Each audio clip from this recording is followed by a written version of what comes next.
கரூரை வைத்துத்தான் அவரை பெரிய மனுஷனாக ஆக்கார்.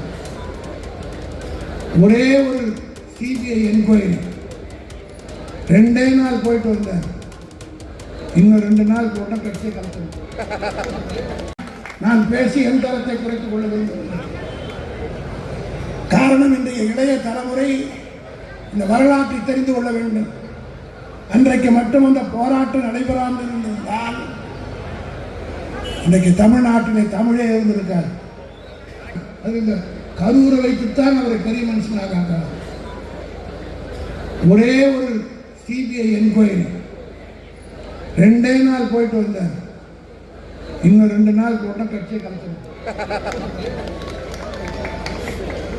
காரணம், திமுகவில் இருக்கிற ராஜ்பாபாரோ நாங்கள்லாம் எத்தனை, நான் 18 முறை ஜெயிலுக்கு போயிருந்தேன். அவர் நான் இந்த மேடையிலே சொல்லிவிட்டு போகிறேன், 1000 அமித்ஷா வந்தாலும் சரி, மோடி வந்தாலும் சரி, செந்தில் பாலாஜியுடைய கார் செருப்பில் இருக்கிற தூசை கூட தொட்டு பார்க்க முடியாது. திமுகவுடைய சட்டத்தை வலுவோடு இருக்கிறது.